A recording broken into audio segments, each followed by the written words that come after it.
shattered to unbreakable. Listen here, sweet sister. Whether you think you have one little crack or you are shattered into a billion pieces, this podcast is going to give you the resources, tools, and skills to help piece yourself back together to form a beautiful, unique, solid, and unbreakable masterpiece. You are listening to Shattered to Unbreakable, the Reclaim Podcast. Let's talk. Hello, welcome back to another episode of Shattered to Unbreakable. This is one of your shorts coming to you from your host, Brandi Babin. And I wanted to share with you something I learned, again, in psych. You guys are benefiting from my education. How great is that? And it's free for you, not me. So I want to talk about gratitude today. And the title of this episode is Gratitude is Not Natural. And I was like, wait, what? That was so interesting to me. Actually, the more natural human tendency is not to be grateful. It's to be resentful and feel a level of entitlement. Like, I deserve XYZ. Not, oh, I'm so grateful that I have a roof over my head. It's like, no, I deserve to have this fancy house and da-da-da-da. And so that's our natural tendency, is to feel like we are entitled to have every comfort and desire that we have pop into our heads. We're entitled to have that. That's the natural flow of being for humans. So gratitude is considered a virtue. And I don't know if any of you have done a lot of studying on virtues, but these are things you have to work really hard for, sometimes a lifetime. They don't just come natural. So it's like honesty is a virtue. Being able to stand up for things when it's hard is a virtue. Patience.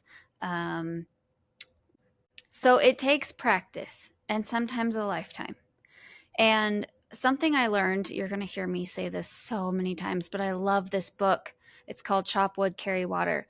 And there is a bit in there about gratitude journaling. And if any of you have ever tried a gratitude journal when your life has been in shambles, it's a bit hard to find something you're thankful for or something that went well that day.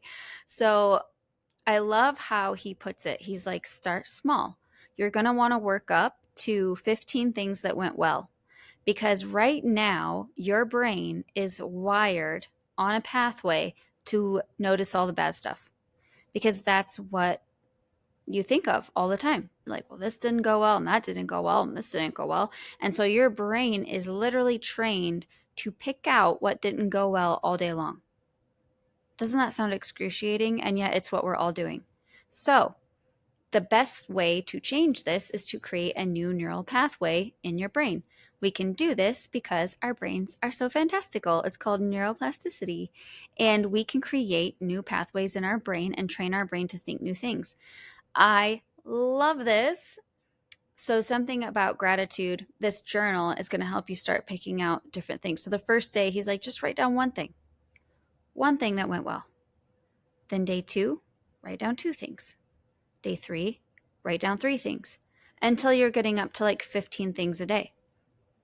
Once you get going, you're going to start realizing after 4 or 5, 6 days, you're starting to notice more and more things going well.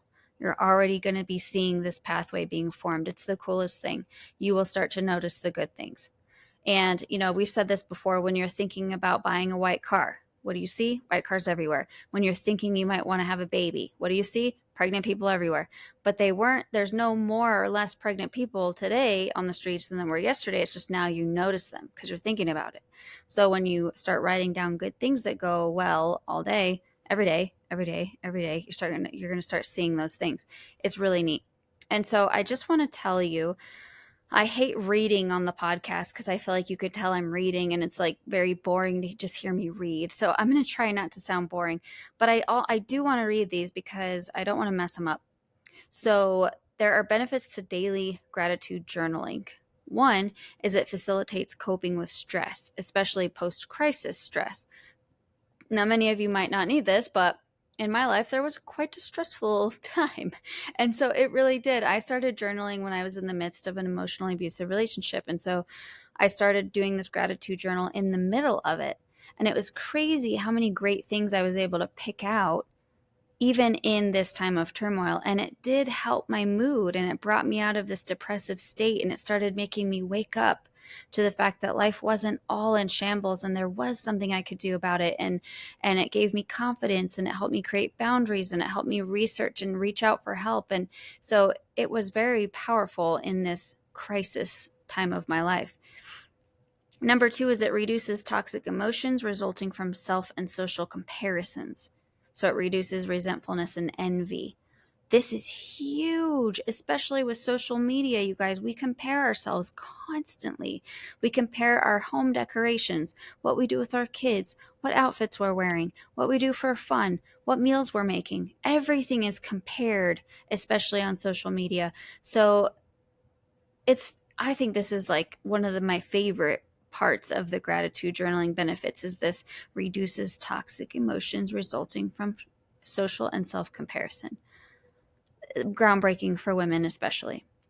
Number 3 is it reduces materialistic strivings. So again, what we talked about on one of the other shorts is materialistic people are not happy.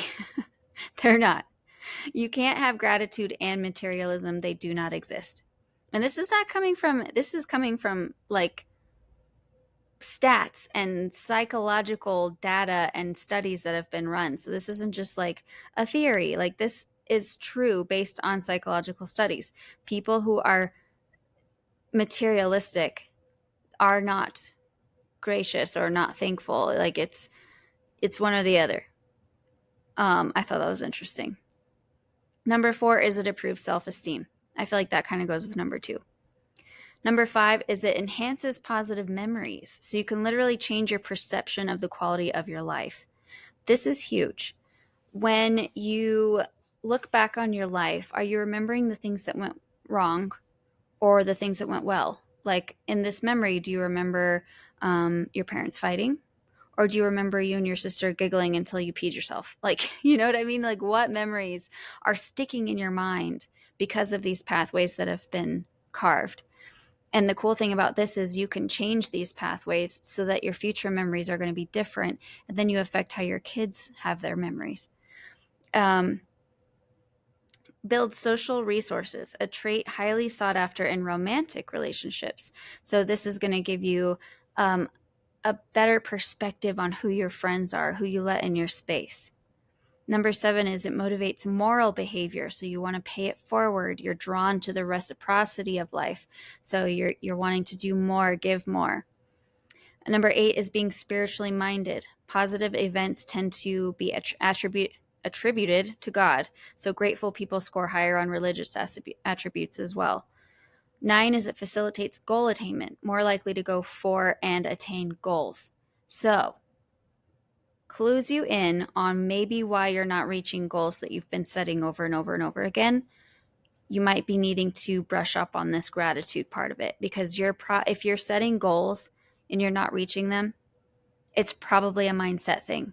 You're probably kicking yourself every time you fail or get off track and beating yourself up and then telling yourself, well, you're no good at this, you're pathetic, you've tried a million times. All this self-talk is just going to deteriorate your motivation. If you're showing gratitude on the process of a goal, then you're going to celebrate the little wins. And then number 10 is it promotes physical health, reduces pain, improves sleep, and promotes exercise. This is all stress stuff. This is all cortisol levels. If you are not in a state of gratitude, you're stressed out. Like I said earlier, resentfulness, entitlement, those are both very stressful ways of being or states of being. So you want to cut down on any cortisol and start celebrating the little things. So sorry, that was a little bit more than 5 minutes, but I was really excited to share with you that gratitude is not natural. You have to work at it. And I would love for you to try the gratitude exercise where you write down one thing. Each day you do one more until 15 days in, you're writing 15 things down that you're grateful for that happened that day. All right? Give it a try. Let me know how it goes. See you next time. Stay sparkly. Thanks for listening, you guys. I wanted to let you know our website has changed. Our new website is called thereclaimstrategy.com. I think it is so fitting. We also have a whole university full of free courses and downloads. So please go check that out. It's called The Reclaim University, or Reclaim You. I thought of it all by myself. So proud. And so hop on there and download some resources. Also, I would love for you to share this podcast. The more women we can get in front of, the more women we can save, and the more children we can affect. I love you guys. Stay sparkly. I'll see you next week.